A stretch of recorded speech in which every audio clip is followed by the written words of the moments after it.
The virtual CISO moment is brought to you by vCISO Services, a leading provider of quality and experienced virtual chief information security officers for small and mid-sized businesses. Check them out at vcisoservices.com. Hi, I'm Greg Schaefer, and welcome to the Virtual CISO Moment. Mark Burnette is joining us today. He is the shareholder in charge for LBMC Information Security. Mark, thank you so much for joining us today. Greg, it is. I'm looking forward to our conversation. Really glad to be here. I always look forward to all conversations we have. You and I have a good time. And we've known each other a long time, but I would like to hear your story from the beginning on how you got into information security and how you ended up as shareholder in charge at LBMC Information Security. You know what, Greg? I bet in all the years we've known each other, you've probably never heard this story from beginning to end. You know some of it because you've been a part of it. But I got my master's degree at University of Tennessee in Knoxville in accounting. And so I got hired by Ernst & Young to come and do IT audit. And at the time that I was hired by E&Y was, the big six firms were just starting to do cybersecurity consulting. Mm-hmm. And so I had been doing IT audit for a couple of years, and I watched and said, hey, I think I'd like to do that. And so they moved me over into their new cybersecurity consulting team. And at that point then, I really got to learn from people who knew cybersecurity really, really well. As a matter of fact, little point of interest for your listeners, the fellows that had started E&Y's cybersecurity consulting team, George Kurtz and Stuart McClure, names that may be recognized, left and formed a company called Foundstone, and now George Kurtz is CrowdStrike as well. So he's founded two very, very well-known cybersecurity consulting companies over the years after leaving E&Y. So got to learn cyber from that crew for a while, and then eventually Deloitte & Touche called me and said, hey, we want to build what E&Y is building, and we'd like you to help lead our Tennessee market in this area. And so I left E&Y and went to Deloitte, went to a competitor, and was working there. And after several years, Greg, of doing that, what struck me was I would go to clients, and, as consultants, we often will go into a client and we'll say, hey, we'll bring you this thought leadership, this, information, and we'll give it to you and say, okay, here you go. Good luck. Make some progress. Mm-hmm. And then, we come back next year and we say, hey, how much progress did you make on, those cybersecurity efforts we talked about last year? And they're like, oh, the report's over here, and they're dusting it off. And I was going, why didn't you make any progress? I don't understand. And they're going, well, we couldn't get management's buy-in. We couldn't get budget. We couldn't, blah, blah, blah, blah. And so what struck me was I probably needed to go own the problem to understand how challenging it was for cybersecurity leaders to actually convince their management teams to put investments in cybersecurity. And so about the time I'm having this revelation, one of my clients says, hey, we'd like you to come be the global head of cybersecurity. And so it was a good opportunity for me to go and take ownership of a cybersecurity program. And I was responsible for the company had operations in 100 countries, about 13,000 employees worldwide. And so that was a unique challenge to go from having never been a security leader at all to being a CISO, a global company, publicly traded company was kind of 0 to 100 pretty quickly. Jump. Yeah. It was.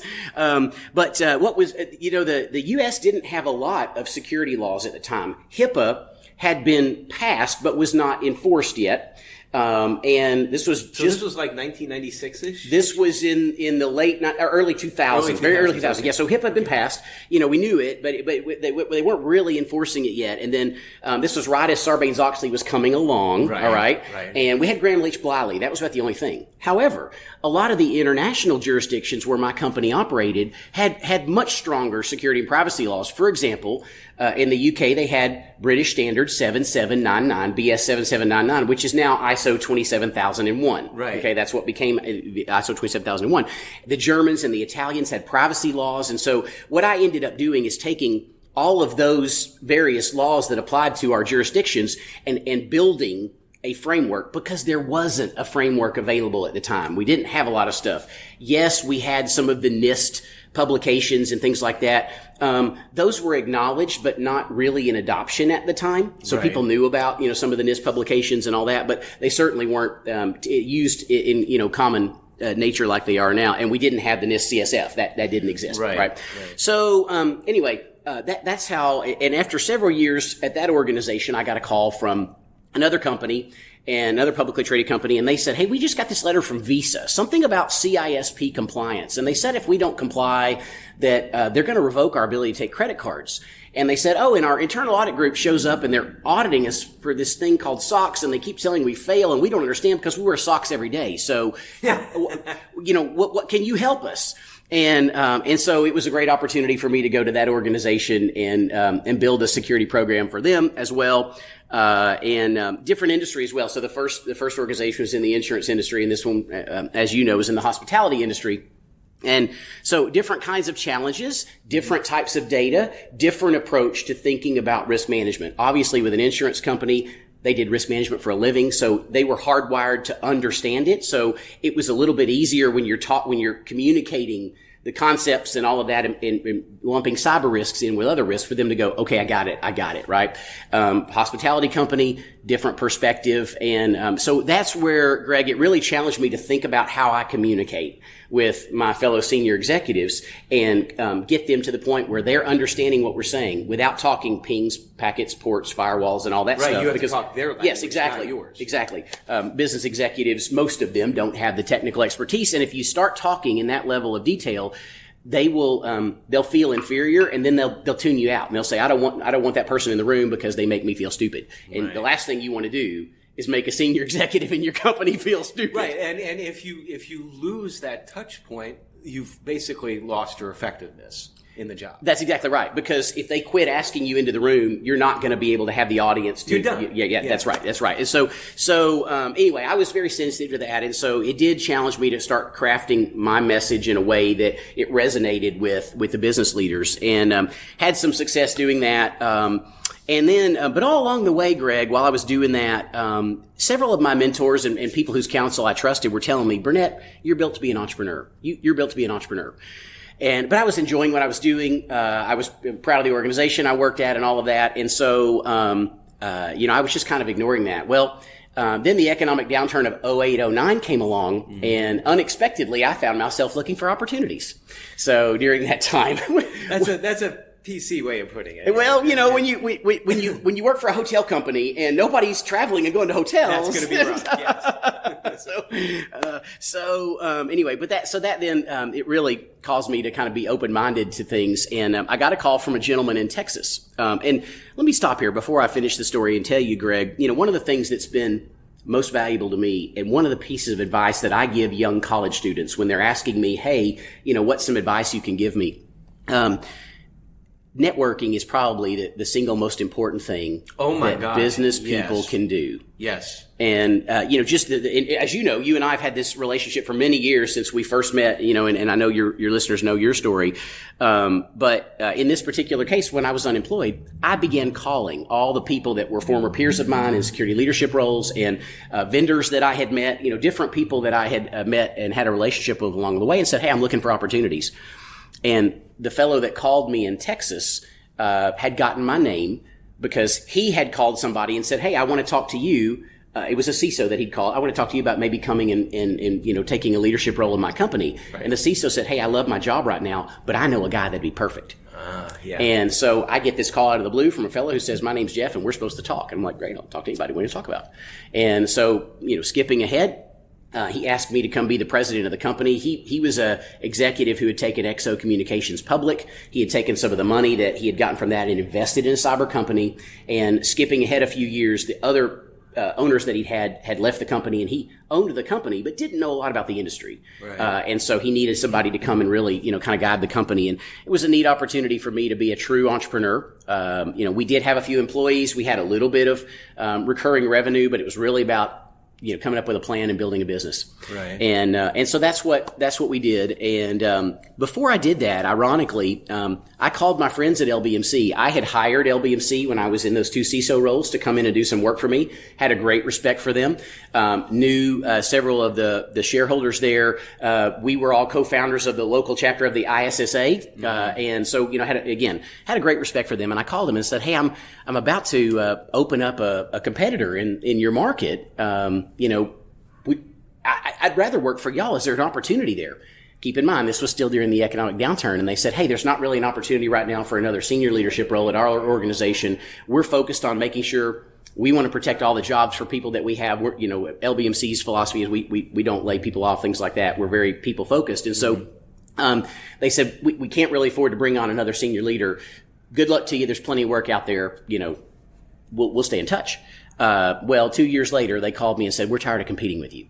The difference, Greg, was the model that I had because we were in a startup mode. We were doing a lot of the bootstrapping, the traditional bootstrapping. I didn't have the overhead that a larger firm did. Right. And so and my model had been what I had realized was in those 9 years that I was a security leader, I wasn't finding, and this was again a number of years ago before there were a ton of CISOs, Greg. So as I said, it was the economic downturn 08, 09.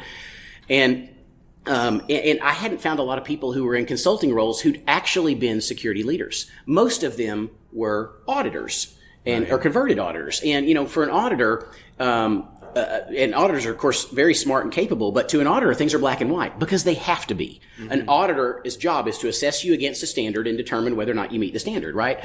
And so what I was finding is that didn't always translate when someone would try to make that transition to do security consulting to understanding the idea of managing risk to an acceptable level. Right, because InfoSec is just about risk management. It is not yes or no. It isn't binary. That's exactly right. And so since I had this epiphany, I thought there really needs to be an organization that's providing relevant, practical, and actionable cybersecurity solutions delivered by people who walked a mile in the shoes of security leaders. So when I was considering taking the helm of this organization, I actually called several of my peers and said, hey, hypothetically speaking, matter of fact, I probably spoke with you, hypothetically speaking, if I had a company that was doing this, would you be interested in engaging us? And they were all like, how quickly can we get you in? Mm-hmm. And so that's what we did was we kind of reimagined that business that I was the president of, brought in several other security leaders who had been in significant security leadership roles, and we went to the market delivering those services. So in terms of competition, we were competing with either technology companies that were using technology-focused people to try to deliver cybersecurity services, or organizations that were still largely using auditors, people with audit backgrounds to do that. And so we had this unique niche of expertise, and we didn't cost as much, but I could still make the margin because I didn't have the overhead. Right. Okay. Right. And so that in essence is what led to LBMC calling and saying, we really like what you've built, and we'd like to add those capabilities to our firm. And so just over 11 years ago, that's what we did was we ended up I brought that business to LBMC and added it to LBMC's already very strong IT audit capabilities. And LBMC had started a PCI, a credit card security practice as well. Right. So that was in part of the beginning stages. And so we were able to add in a number of other services, and it's grown from there. So I want to get back. You said something that I think is very important to revisit, and that's the networking part. Not the data networking, obviously, but the people. Yes. And that kind of dovetails with around the time when we met, and that was you were part of a committee that eventually chose a new, the first CISO for Metro Nashville. Yep. Which was you, and I appreciate was you, that. Yes. But it was a good choice, by the way. but the thing that was really a difference for me at that point in time is that I had been essentially in the CISO role at Middle Tennessee State University, which for those who don't know the area is 30 miles southeast, 35 miles southeast of Nashville. I did not spend really too much time in Nashville. I didn't do the networking. Mm-hmm. So when I first started with Metro, I suddenly was exposed to, I had never heard of ISSA, for example. This whole world that I if I could go back. Now, I was networking in the higher ed space. Sure, of course you were. A lot with EDUCAUSE and all that. Right. But not locally. And if I could maybe reemphasize, based on my mistake, the importance of networking, if I could go back in time, I would have been more proactive as far as networking in that sense. Even and nowadays, with so many things being online, being so far away is not an excuse. Yep. Yeah, you're right. And, Greg, to kind of further emphasize that networking point, I did not have a personal relationship with the mayor of Nashville, but what he ended up doing right after he came into his office, the city experienced a cyber breach. And so he said, I want to commission a committee of 5 private citizens with cyber expertise to advise me in my office on cybersecurity matters. And so, because of my network, the people putting that together reached out and said, would you be a part of this? And that's how I came to be a part of that. And it was a great, I loved the opportunity to serve the city of Nashville. Right. That was a lot of fun, and I got a lot of pride in that, and enjoyed, help Nashville think more securely. And then, of course, as the city came to the decision that it needed, by the way, they came to that decision from cajoling from us, where we said you need a dedicated role. Thank you. And it, of course, as we all know in this industry, that's the right decision. When you can afford it, when you grow to enough, you need a dedicated person. It's just too hard for people wearing multiple hats to do that well. That was, and of course that's how we came to meet. And I know you'll remember that shortly after you took the job, I and a couple others reached out and said, hey, we'd love for you to start coming to ISSA. We'd love for you to start being a part of this. And that's when you went, well, great. Tell me what that is.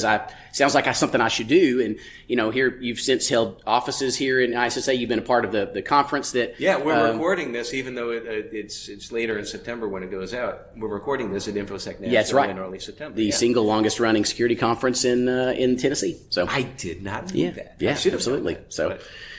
That's awesome. Well, one other point from there, just a lesson to take away. When the mayor, he surrounded himself with people who knew, as opposed to like making decisions on his own. And I think that's a big takeaway. But so you have a long career, and you've worked, I know, with LBMC in particular, because a couple of places that I've been involved with, we have contracted with LBMC for security needs. Most of my career has been spent in the small to mid-sized business market. Yep. So I know you all work a lot in there. What would you think would be the greatest information security threat to small and mid-sized businesses today? Sure. I'm going to take two angles with this, Greg. First of all, one of them is universal to every business, regardless of small business or not, and that is what we don't know. So the biggest threat is what we don't know about, okay? Mm-hmm. And because any threats that we're aware of, we can make the conscious decision to manage the risk. We can make the conscious decision to ignore the risk. So if we're aware of it, that's one thing. But so the single biggest threat is what we're not aware of. But I'm going to add on to that. The biggest threat facing small and medium businesses is not having access to people who understand the cyber threats that can make them aware of it. So, many small businesses can't afford to have a dedicated cybersecurity resource. Right. And I don't blame them. I mean, if you look at, FTEs and costs and things like that, that's hard. But that's why small businesses need access to security expertise that they can borrow on a fractional basis and have someone come in that spends enough time understanding their industry, their market, their risk tolerance, and their unique space, and then providing them with some guidance on how to think about how to manage that risk to an acceptable level. And of course, that's the birth of the virtual CISO market, yep. Or sometimes fractional CISO. I think fractional as more on site, but it's kind of like merged. I think it really doesn't matter what you call it. Well, let me back up. I've seen instances where, because that need has kind of like exploded over the last 5 years, there have been a lot of organizations that have gotten involved. Do you see there potentially being an issue of not a standardization across the board of that sort of security expertise? Yeah, Greg, that's a great question. I think the other challenge for small businesses is because most of the business owners won't, by their very nature, understand cyber, how do they vet a potential candidate when they're saying, hey, is this entity, this person, this organization the right organization to help me make these cybersecurity decisions? And if they don't know the questions to ask, it's going to be a difficult challenge. And so, yes, you could have a situation where someone holds themselves out to be a cybersecurity expert, and the small business doesn't have any good way to really understand that, short of looking at things like certifications. If they've attained a certification, while that doesn't mean they have the requisite implementation related knowledge, it means they've learned enough from a book, right? They've been able to recur. But yes, I think that is a difficult challenge. Is how do the businesses first, how do they become aware that there's that service, that opportunity out there, and then two, how do they vet the candidates they're considering to say, hey, this would be the right person for my organization? And then also from the standpoint of security versus compliance, a lot of times what we see in small and mid-sized businesses is the initial driver, and you probably see this at LBMC too, where the initial driver sometimes is leaping to meet compliance with something like, say, for example, meeting a SOC 2 audit. Yep. Because that's become huge over the last few years because of third-party vendor management needs. Yep. And you have that independent assessor that can at least vet the security controls of the company. But do you see sometimes that there's a That's the best way I could phrase this. A resistance to go beyond compliance and to really build a solid security program? Yes, Greg. It is still true that, and we still do see this, is that a lot of what's driving investments in security is need to comply. Right. And we all wish, I know all of us in cyber wish that it was focused on managing risk to an acceptable level, because that's what should drive security investments, is saying, hey, let's understand our risks and manage them to a level that the organization is willing to accept. Because when we do that, that will by its very nature help us attain whatever compliance obligation that we have. But it will also help us get that best balance of cost benefit from investment in cyber. But yes, we do still see that a lot of that is they're going, what do I have to do to check the box? I'll check the box and I'll move on. And I think that's where it's continued onus on us in the cybersecurity industry to do our best to continue to educate those business leaders we're interacting with, to help them understand it's not about compliance, it's about managing risk to an acceptable level. Well, I'm going to ask you a hard question. All right.